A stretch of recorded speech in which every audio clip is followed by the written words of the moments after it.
Start today, this afternoon, with the EU strategy in the field of blockchain, and therefore we invited Helen Köpman, Deputy Head of Unit Digital Innovation and Blockchain of the European Commission, to join us. So please, welcome.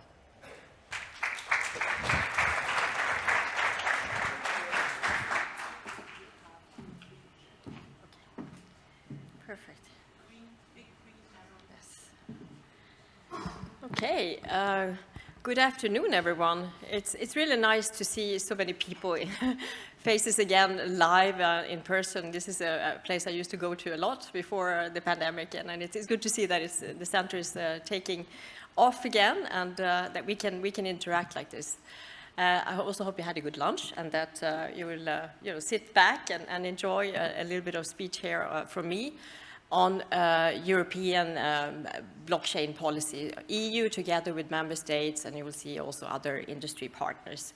I'll give you a bit of an overview of what we're doing, and hopefully we can also take some questions at the end of my presentation. Just to say what I'm going to talk about, so this is in a snapshot, a bit of a menu, what we work on now across the board for this blockchain policy and deployment implementation of its strategy. One of the key issues that we have been working on for a few years now is to use blockchain and show that public sector also can be a trailblazer in use of the technology. Of course, we hear with industry, big and small, that are thinking about or already are in advanced stage of using blockchain as for their services. But we also think that this is very relevant for public services across border in the EU.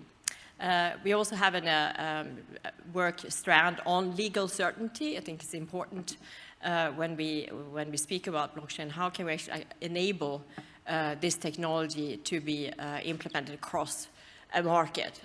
We know that in Europe, for example, we have a lot of countries with legislation. What we have been trying to do is to look at pieces of regulatory framework that would enable companies and citizens and business, public sector alike, to actually work across the borders in the EU and know what they expect when they go to enter into another market. Then we also support R&D and innovation actions. I will speak about that. Then how we close the knowledge gap, how we need to close the knowledge gap, because you know that blockchain skills are very scarce, digital skills in general are very scarce, but people that know about blockchain and distributed ledger technologies is really attractive at the market now. If you want to have a job in the future, I think this is one area that you could definitely go into and be sure that you will be served for a long time forward. And then global cooperation is also important. I mean, we are not only looking in EU, all the companies that we talk to, they address already a global market, so we need to cooperate also across the board.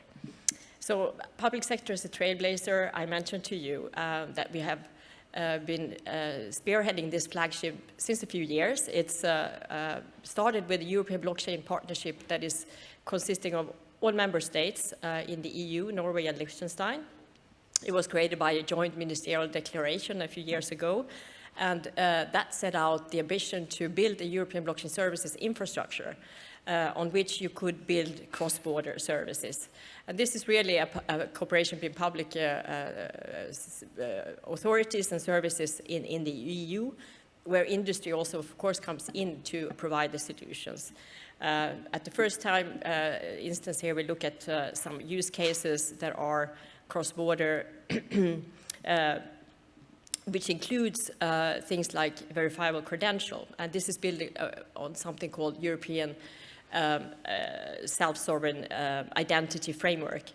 And this is a trust model to exchange verifiable credential. On top of that, we're first looking at something that could be very useful for students, for example, that wants to work in another country or get a job. So how could they verify? You know how difficult it is today to verify when you want to have a job, that you have this diploma, you have done this job, and you look for another one. Is this really true? what can be verified that this is actually a trusted document, and that's something that is being enabled by this framework and this infrastructure. Building on top of that, if you have the identity verified and the credentials around it, you can also, of course, add all kinds of credentials. It doesn't have to be diplomas. It could be a driver's license, or enabling you access to social services. And this is something we also look about right now. We're in a very exciting stage of this project right now, because we've been, as I said, working a few years, but now we're going in production. We have been in pre-production and testing environment, but we have now also not only technically showed that this is possible, but we also put in place the legal framework so that this can be rolled out in a robust way. I mean, legal issues are, for example, how do you protect private data? Could also be security. How do you ensure that the nodes and the countries that work on this infrastructure are doing that in a secure way? So those are issues that we have addressed now and are ready to roll out. So that's going to be a very exciting stage going forward. This whole infrastructure is also contributing to something that we call the EU regulatory sandbox, which I will explain a bit later. But that's really a big flagship. I think we have other speakers, Daniel here, speaking about EPSI after me, so you will get some more insight into that infrastructure. So I spoke about legal certainty, how important it is for companies to, when they go and address a market, that they know what is the deal in terms of regulatory issues that they have to address. And one very important piece of that puzzle is the market in crypto assets regulation that has been proposed and finally been agreed by all member states and the parliament in this process. It's now going through some checks, technical checks more or less, and will be published very soon. That will be a very important piece for everyone that is involved in working with blockchain and DLTs for addressing digital assets more broadly and crypto assets. So that is something that probably is interesting for you to look into what this framework entails, and there's a lot of discussion going on around this right now, the impact of that on blockchain business.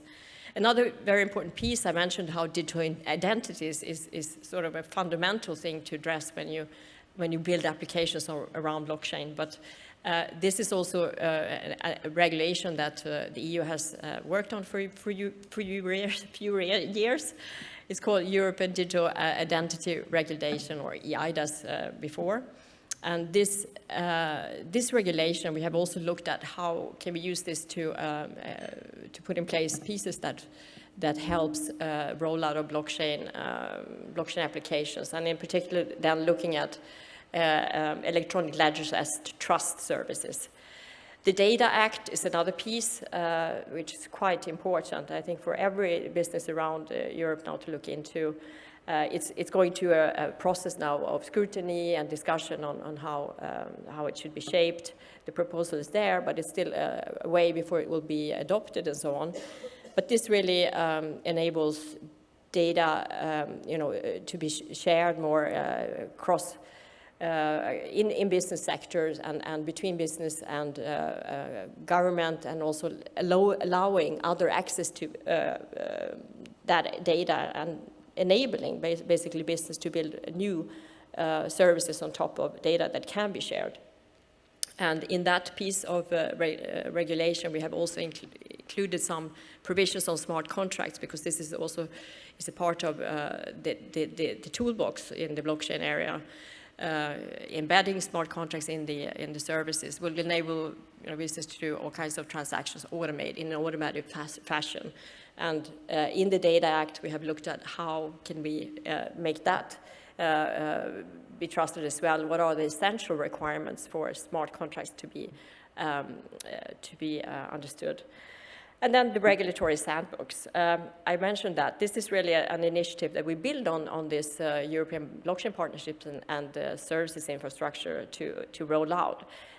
This is a tool for startups. I mean, really focusing on startups and SMEs to help them navigate this context that I just described about market in crypto assets, the Data Act and all these things. How does this regulatory framework actually work for my business? This enables startups to come to us and say, okay, I have this service.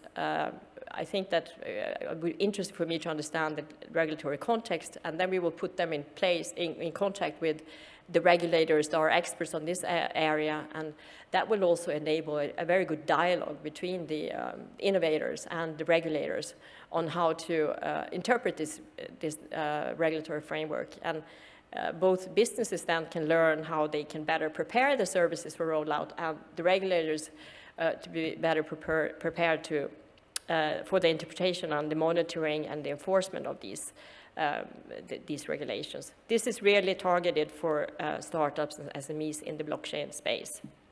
We just launched this tool. We're going to put in place a facilitator that will open calls that startups can apply to and help them then to get in touch with the regulators to identify some relevant legislative or regulatory issues that they want to address and connect them.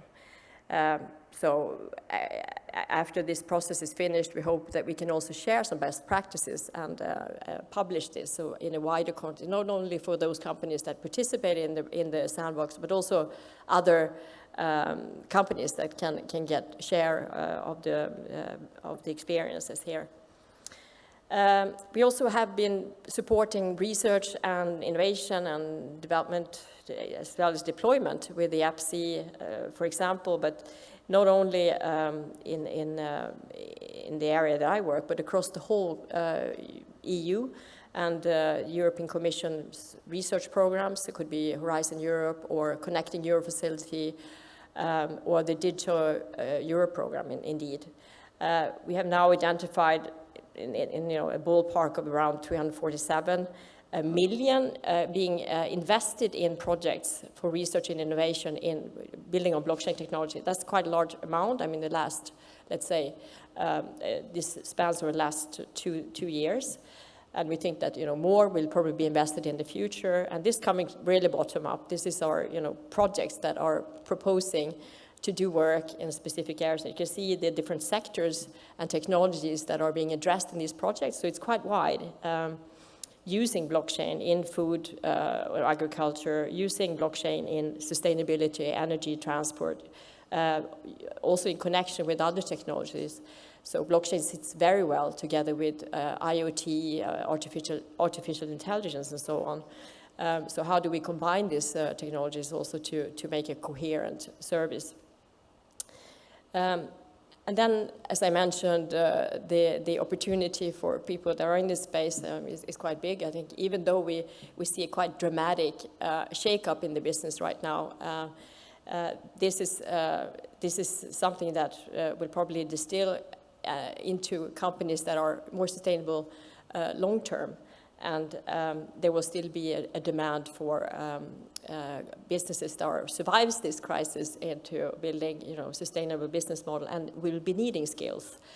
And we see very good, strong, let's say, position of the EU here in terms of skills. We have quite a lot of prominent universities that offers classes in blockchain and masters and so on. You see here 18 degrees in 11 countries has been identified through an assessment we have done together with the protocol Chase. This project is also identifying the skills gaps for the moment, where more effort needs to be taken. And we're also offering through the Digital Europe program right now, there's a call for proposal for higher education institutions to come up with a proposal that could be supported through this program to put in place further education, masters and higher degrees in blockchain. So that's quite an important measure that we need to take because we see the enormous skills gap. We also try to co-create information and knowledge about blockchain applied in different areas, doing deep dives in issues that are important for everyone in this space. And we do this through an EU blockchain observatory and forum. This is an open sort of knowledge base that everyone can address. EU blockchain observatory and forum. If you go there, there's a wealth of information on different issues around blockchain. We do thematic reports around metaverse, how blockchain is being used in supply chains or in energy areas. So this is something I can recommend to all of you that are new to this field to start look into. Yeah, there's something for everyone in this space. Okay, finally, I said global cooperation and international cooperation is extremely important for companies that address a large market. We have been supporting the foundation of an association called the International Association for Trusted Blockchain Application, INATBA, short. This is based in Brussels, but it's a worldwide organization. For the moment now, have more than 170 companies as members. This is an industrial organization that everyone can become member in that have interest in this field. The organization is organizing workshops together with other companies to look into different areas. Also, the whole idea with this organization is to enable interoperability on a global scale. It's very important, the work they do to look at what kind of standardization work needs to take place, where can they get more engaged in that work of standardization on the global scale, so that standards from their companies can be taken into account. We, as the European Commission, is also part of what we call the Governmental Advisory Board to this organization. And we work here with members from all over the world, from the UN, but also 39 members overall countries. Right now, the chairs are in Canada and Abu Dhabi, and we work together to discuss and exchange on what's going on in these countries, an organization in terms of enabling blockchain on governmental level, and what could be possible cooperations that we could do on a global scale. So a very important outcome that we expect from this organization is really to help blockchain applications being rolled out on a global scale and ensuring that this work can be done in an interoperable way over the globe. So I think this is sort of sets out the main thrust of what we do in the Commission in the EU and together with member states and industry today. And that's why I'm here today, to share this with you. I'd like to see if we have time now with some few questions. Yes, Mrs. Köpman. Thank you very much for your attention. You can stay here because we will have probably questions coming in. Okay. Does the FTX event will delay MiCA regulations? Does MiCA prevent enough these kind of situation? The second question. Okay, yes. The second question, yeah. No. The short answer is no. We have seen the reaction from the crypto industry actually calling even more for the regulation to be in place and calls for having regulatory frameworks such as MiCA, the market in crypto assets regulation, in place rather sooner than later, because that would help the industry to assess how they can adapt to it. And also, if they do make steps to adhere to the framework, that they will be more credible. I think there's a credibility issue right now because of these collapses in central exchanges, and I think that the industry now is trying to position themselves into a more sustainable and credible business models. All right. Let's move on to the first question. When will the EU regulatory sandbox be available, and who will be in charge of it? Right. Yeah, I mean, that actually is the European Commission are in charge. My unit is in charge. We just started the discussion with the facilitator of this sandbox, and we will soon, I think in the coming months, come out with a call for expression of interest where, as companies can join that have a service to roll out, and if they need to address the regulatory framework in your EU can get help to assess that. All right, next question. The opinion is often that the EU is only a trailblazer on a regulatory level. Do you also see a leading role in actual implementations? It's a very, very good question. I mean, yes, I definitely think so. It's true that EU is very much now a regulatory innovator, so to speak. I mean, we have rolled out this quite a wealth of policies now and regulations, not the least on the digital area. But indeed, we really need to also support the industry's, uptake here.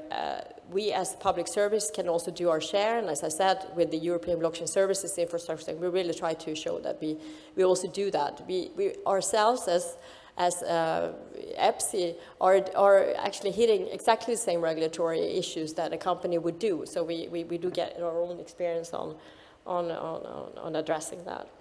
I see that we have 2 more questions for you. Could you say some words about how EU will tackle the transition from national regimes, FASP, ESPAN, etc., and the EU crypto asset service providers, the CASP regime? Yeah. So the whole regulatory framework there is risk based. So the larger the risk of these different assets, the more let's say coordinated the enforcement will be. So that's what the MiCA is doing. I'm not going to go into too much detail on that because it's not the topic of the day, but it really will put certainty on types of cryptos, and depending if that crypto is has larger impact or potential impact on financial stability, then that will be addressed on a more coordinated level, EU level. Whereas, for example, to get a license as a service provider in crypto assets, you can apply for that on a national level, and then the interesting thing with this regulation is that if you get approved at national level, you automatically get access to the whole EU market. So it's a passport regime as well, which is an advantage, I think, for the EU market. Okay, and then we have a final question. In Belgium, to have a new master, we need a government validation. Will EU force government to add blockchain masters in their offer? No, obviously not. But this is all bottom up, and what we try to do is just to support the uptake of these sort of skills and trainings in the universities. And I think it's in the interest of all countries that are laying out curricula and looking at future opportunities to include this technology in their curricula. So what we try to do is just support that development, because we see in the projections of the need for skills that this will come and be quite a big gap, and therefore I think that everyone should look into that. Okay, I think that was it. Thank you so very much for being here with us, Okay. Mrs. Köpman. Thank you so much for your attention. Thanks for the questions.